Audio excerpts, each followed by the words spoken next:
Hey, what's going on everybody? I'm Wayne and this is Wayne's Fish World. Welcome back to another video. Last week, I left you guys on a cliffhanger. And if you didn't watch last week's video, I'll leave the link in the description below. That way you guys can go check that out and get caught up, then come back here and watch this.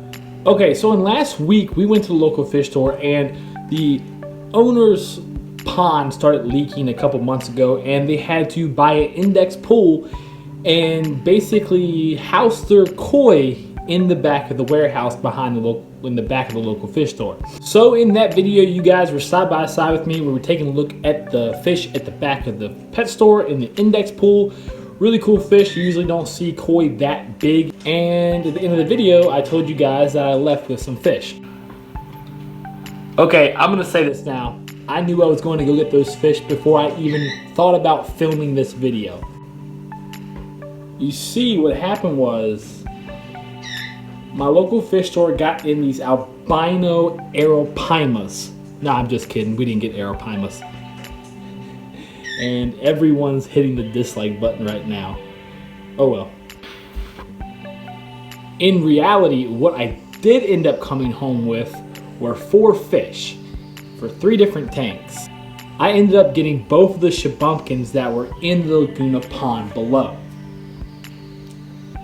I've seen a lot of Shubunkins in my day, and for a regular American Japanese strain of Shubunkins, long fins, they were quality. And if they are male and female, which I'm not sure, I'm watching their behaviors, I'm seeing one of them chase the other around a lot in the tank they're housed in temporarily.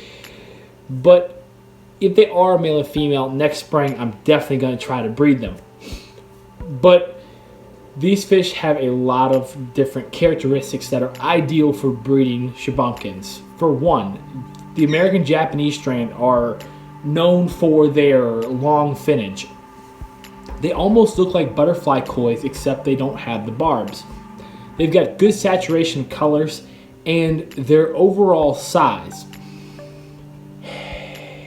Yes, fish can get a certain size, but a lot of times certain fish won't ever get to their full potential and growth, and that's for a number of different reasons. That could be diet, water quality, and the list goes on. But these fish are both fairly large. I haven't measured them yet, but I am almost 100% positive they're both a little over 12 inches long, which is very good for Shubunkins. I think one of the biggest Shubunkins ever recorded was about 14 inches. So they've got great colors. They have great size. I definitely want to try to breed them. And on top of that, a couple months ago, off camera, I went to a aquarium get-together in Richmond, Virginia, and I found a bristle Shubunkin. Jenny, if you're watching by any chance, if you know where I can get some bristle Shubunkins, let me know. So before I go any further, I'm going to break down the different types of Shubunkins for the people who are unfamiliar watching. So there's mainly 3 different types of Shubunkin fish. They've still got the same genetic makeup. There's just different varieties, just like dogs. You have your American Japanese strand, which is what you see in the States and also in, go figure, Japan. They are the fish that have the long fins that are flowing. Sometimes their fins won't be as long and flowing like a butterfly koi, but the fins will still be long. You have the London Shubunkins.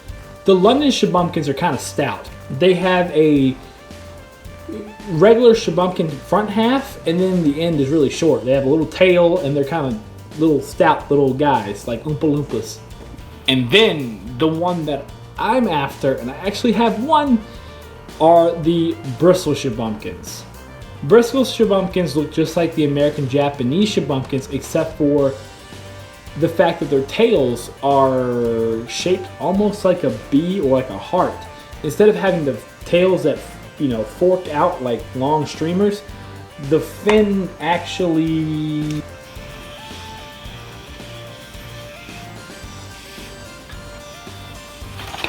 that doesn't make much sense, but their tails are more broad and it looks a lot better in my personal opinion.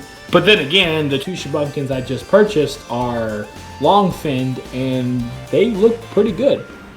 I'm housing both of the Shubunkins in, well, I feel kind of bad about this, but they seem to be doing just fine.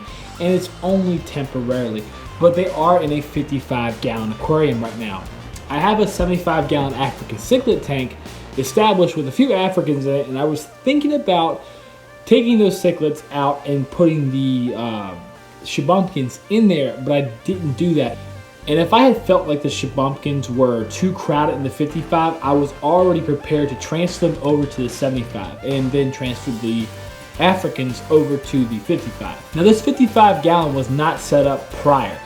How I successfully transferred the fish into a new aquarium was quite simple. It's an old trick and it's very resourceful.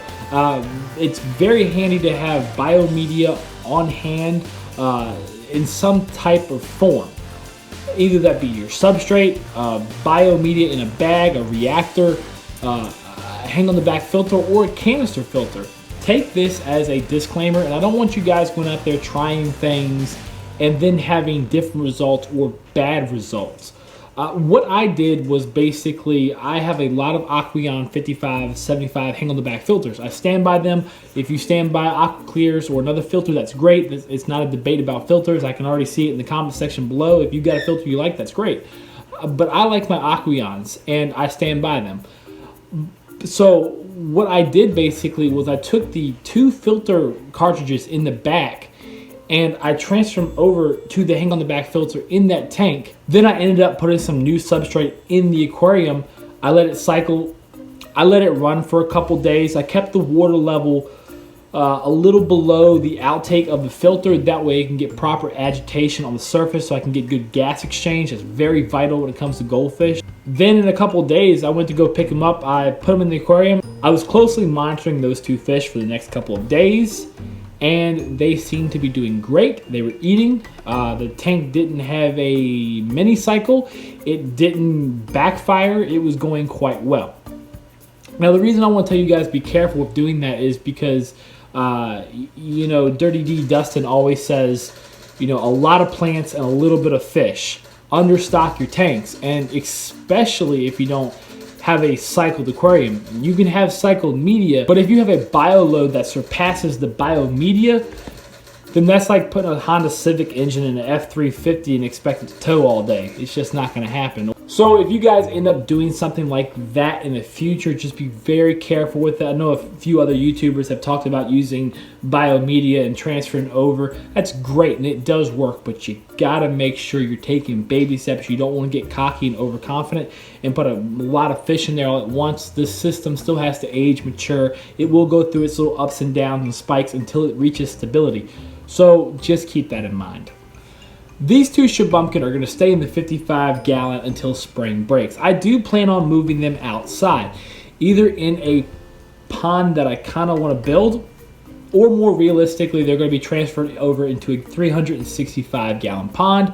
And I want to add a few other long, slender body goldfish, such as Watteneyes and maybe some Jenkins and maybe some other rare species of slender body goldfish. But you know, I've really been itching to set up a bigger goldfish tank. Maybe a 125-gallon goldfish tank and take the 75-gallon down. Let me know what you guys think about that.